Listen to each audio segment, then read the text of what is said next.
I'll start the recording here.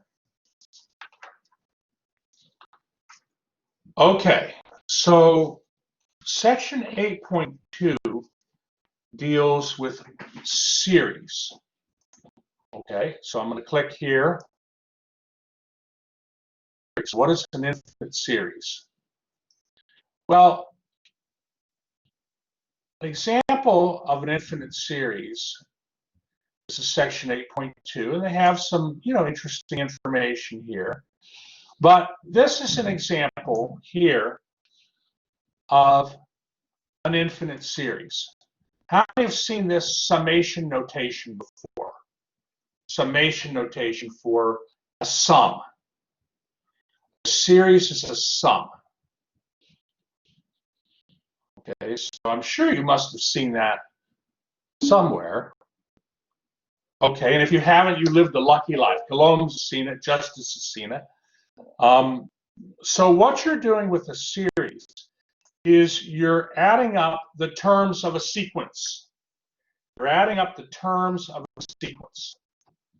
Okay, so let's say you had the sequence of numbers a half, and I'm looking at the summation here. Okay, but consider the sequence a half, a fourth, the sequence of terms a half, a fourth, an eighth, a 16th, a 32nd, and so forth, on and on to infinity.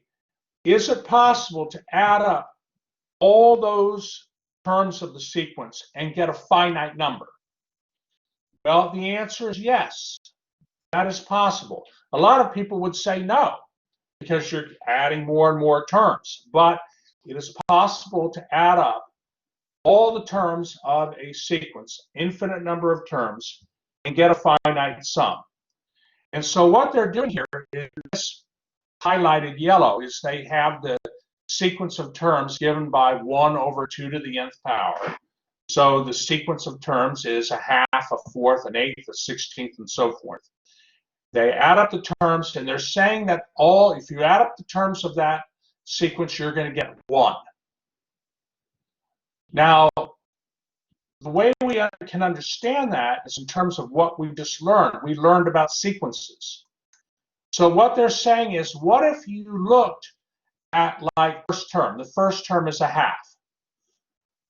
Now, so the sum of the first term is a half. The sum of the first two terms is 0.75, because that would be a half plus a fourth. That's 0.75.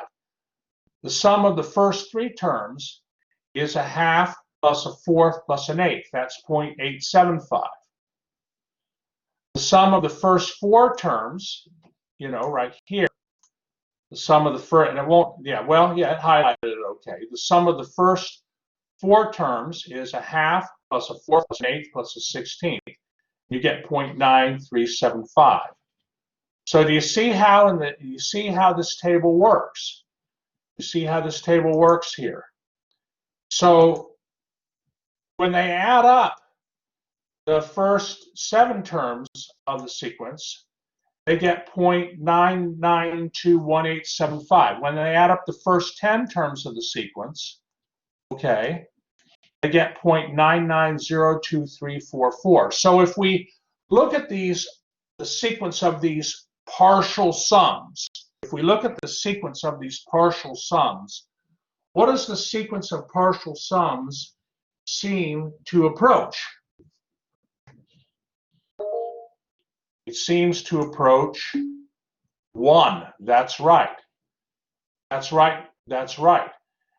And so we can define the sum of an infinite series as the limit of the sequence of partial sums of the series. That's the formal definition for the sum of a series. And they give it right here. They give it right here. So a series converges if the sequence of partial sums converges. And if the sequence of partial sums converges to a number, that number is the sum of the series. That's the formal definition of the sum of a series. Series can be convergent, they can be divergent. If a series is divergent, that means it doesn't have a sum. And what we're going to be spending a lot of time in chapter 8, well, the next, 2 or 3 sections, we're going to be spending a lot of time determining if series converge or diverge. And there's a lot of different tests and so forth that you can use depending on the series. But in section 8.2, we look at some very simple series, but the series that I want you to learn a little bit about, because the homework is based on that in 8.2, is a geometric series. So a geometric series follows a certain pattern, and it's easiest just to look at an example here. Okay, so like if I go right to, if I go actually back to the example that we looked at here earlier, this series 1 over 2 to the nth power. Look at the terms: a half, a fourth, an eighth, a 16th. Okay, if you were to take the second term of the series, take a fourth and divide it by the first term of the series. A fourth divided by a half equals what? A fourth divided by a half. Second term is a fourth. Look at the series I have in pink here. What is a second term of fourth divided by the first term a half? A fourth divided by a half is equal to what?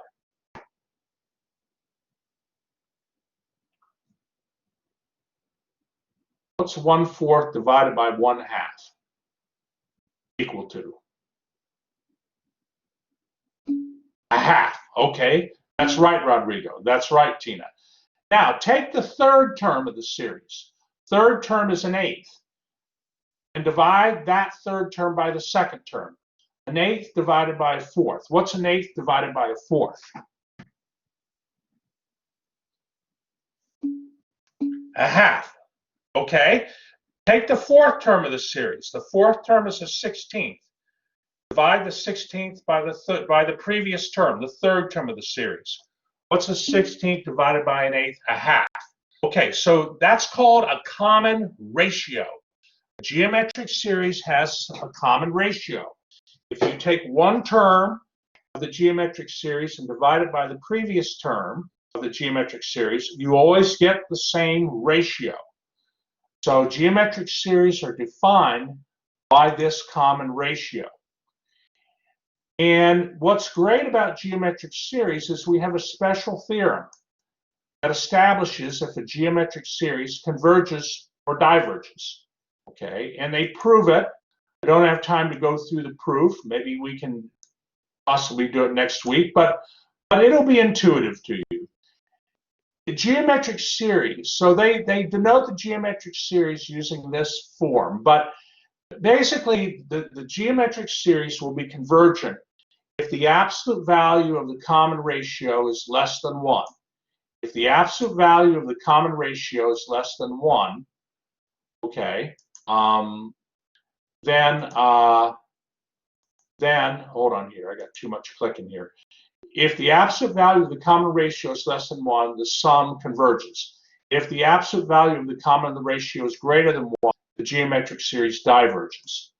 So let me just look at an example real quick here. Okay, in example 2, they give this series here, okay, 5 minus 10/3 plus 20/9 minus 40/27 plus dot dot dot. That is a geometric series.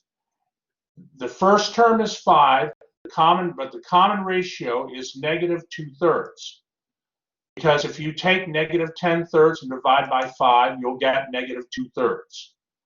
If you take 20/9 and divide it, the third term divided by the second term. 20/9 divided by -10/3 is -20/9 divided by -10/3 is negative 2/3. So the series, the common ratio is negative 2/3. Since the absolute value of negative 2/3 is 2/3, which is less than 1, the series is convergent. Now then the question is, what is the sum of the series? The sum is given by then A over 1 minus R. A over 1 minus R. It's right here in Formula 4. That means the series, to get the sum of the series, you take the first term, which is 5. Okay, you take the first term, which is 5.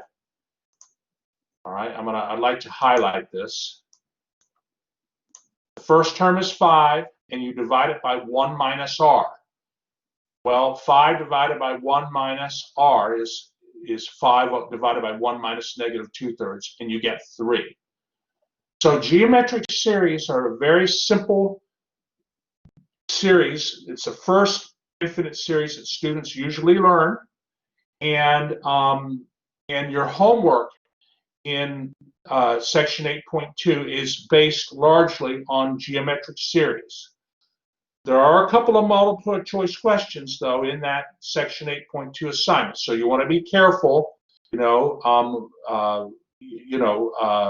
before you answer. But I think, given this brief discussion, you will be able to handle the section 8.2 exercises. That'll be due next Tuesday. Are there any questions at all?